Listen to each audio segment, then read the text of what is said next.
반갑습니다. 김영윤TV입니다. 총선 기간 동안 많은 이슈들이 있었는데요. 오늘 본투표날 진짜 경제 대통령이죠. 이명박 전 대통령께서 윤정부 최선을 다해야 된다. 의회 협조가 안 되면 힘들다며 본투표 독려를 했습니다. 그 말은 국민의힘이 그 과반 의석을 차지하려는 민주당을 저지해야 된다라는 말을 이제 고급스럽고 신사적으로 표현한 거라고 보고 있는데요. 이명박 전 대통령께서 윤정부가 잘한다라고는 단정적으로는 말할 수 없다. 아직 결과치가 나오지 않았고 지금의 2년 동안 그 이재명의 국회 장악으로 인해서 굉장히 힘들었죠. 그러니 일을 제대로 할 수가 없었다. 이런 마음을 담고 있다라고 저는 해석을 하고요. 최선을 다하고 있다. 그럼에도 불구하고 경제, 무역 수지 흑자로 돌아서고 있고 반도체 부분에서 결과치 나오기 시작했고요. 이런 것들을 보면서 최선을 다하고 있다. 어떤 정권이든 의회가 협조가 안 되면 정부가 일하기 힘들다. 이건 너무 당연한 말이지만 당연하게 지금 되고 있지 않은 대한민국 국회를 보면서 안타까움의 이야기를 하신 것 같은데요. 세계 정세도 불안하고 남북관계도 불안할 때 국민들이 힘을 모아서 지혜롭게 판단했으면 좋겠다. 국가가 잘 나갈 수 있도록 정부가 일할 수 있도록 여당에 힘을 실어다 줘야 된다. 정권 심판론이 아니다 라고 이야기를 하는 거죠. 그러면서 정치가 한국 전체 수준에 맞지 않다. 대한민국은 경제와 함께 민주주의가 발전을 했어요. 경제가 급격하게 성장했다. 그러나 거기에 맞게끔 정치는 함께 발전하지 못했다. 다른 분야는 선진국 대열에 들어갔는데 정치 분야는 너무 이념적이다. 그렇죠. 이 자유 대한민국에서 법치주의에서 이렇게 법을 깡그리 무시하는 사람이 야당의 당대표고 징역 2년을 선고받은 예비 빵제비가 정당을 만들고 빵에 들어가 있는 사람이 정당을 만들어서 소나무당이니 향나무당이니 만들고 있고 이런 거 보면서 참 정치가 후지다. 그러니까 지금 말씀도 정치 분야에서 너무 이념적이다. 뭔가 편가르기만 하기 바쁘다. 내가 어떤 삶을 살아가야 할 내 삶을 안정적으로 보장시켜줄 국가에 대해서 지원이 아니라 그냥 색대로 놀고 있다. 뭐 이런 거를 이야기를 하시는 거죠. 이 문재인 전 대통령 등판에 대해서 정치인들이 하는 말을 다 평가할 필요는 없다고 본다. 지금은 힘을 모을 때지 비판하면 국민들이 불안해한다면서 전직 대통령으로서 굉장히 품위를 지켜주셨습니다. 박근혜 대통령께서도요. 국민 여러분 꼭 투표 참여해서 한 표 행사하셨으면 한다. 좋겠다. 라는 식으로 곱게 이제 말씀을 주셨는데요. 건강한 모습 보기 좋습니다.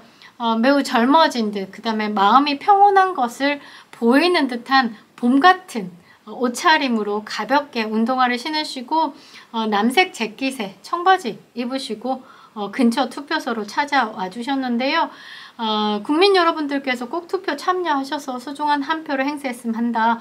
보수의 위기라는 말이 있다. 근데 이런 질문에 대해서는 굳이 말을 하지 않고 살짝 웃고 갔다. 그러니까 선거의 여왕이라고 하잖아요. 선거의 여왕. 선거의 여왕이라는 말이 그냥 있겠습니까? 이게 간질간질 거리게 하면서 이제 투표장으로 나와달라. 나도 힘들게 나왔다.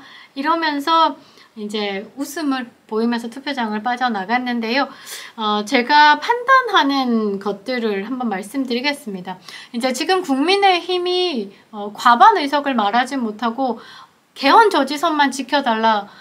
시간을 달라. 그 다음에 일할 수 있게 해달라. 읍소하기까지의 상황들 왜 그렇게 됐을까를 생각해보면요. 첫 번째는 런종석. 국민 공감 능력을 상실한 런종석이 있었죠. 그 다음에 2번 황상무 회칼 사건이 있었습니다. 언론에 대한 고압적 태도에 중도 반감을 사는 일이었죠.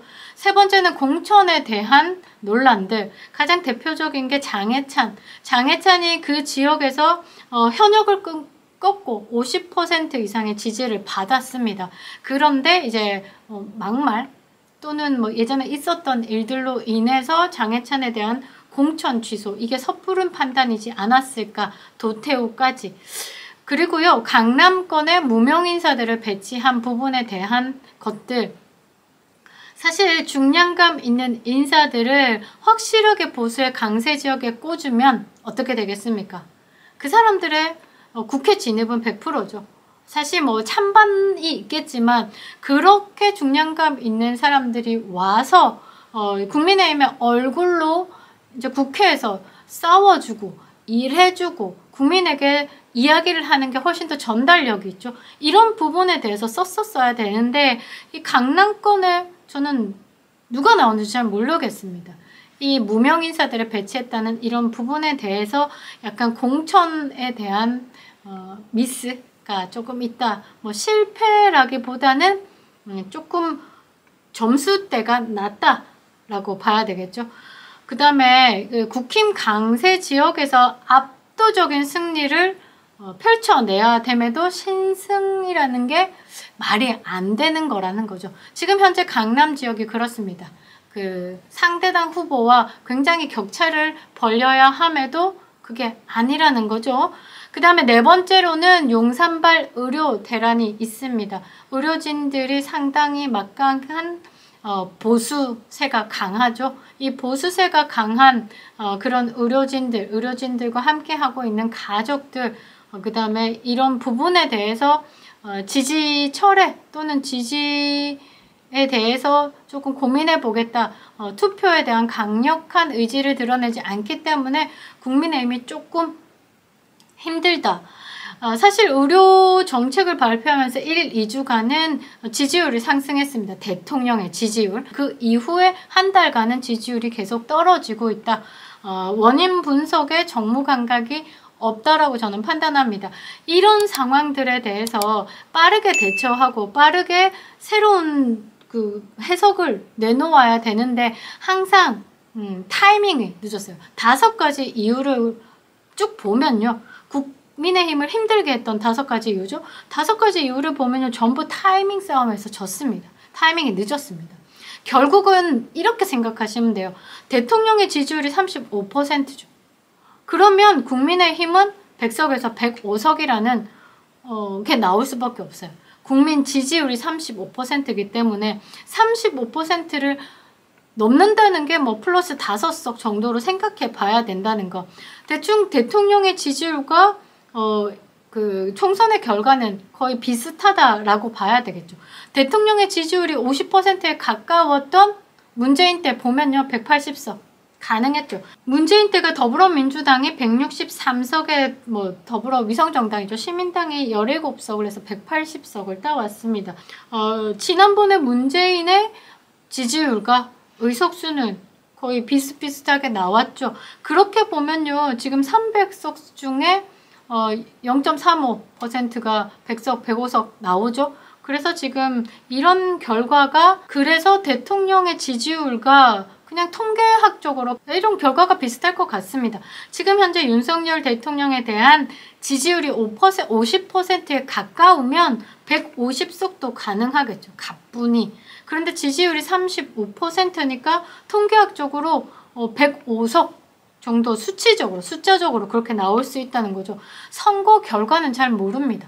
그런데 통계학적으로 계산해 봤을 때 105석에서 플러스 한 5석, 그러니까 110석 정도 나온다라고 봐야 되겠죠.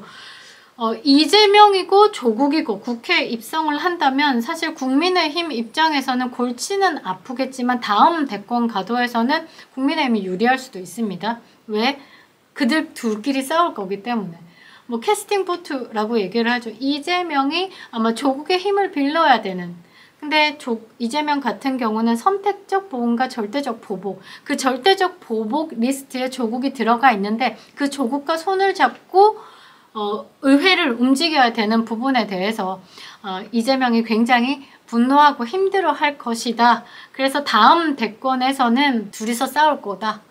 그런 부분에 대해서 국민의힘이 조금 유리한 거는 있지만 이번 총선에 결과에 대해서는 제가 예상하건대 그냥 숫자적으로 봤을 때는 한 110석 정도로 생각을 하고 있습니다.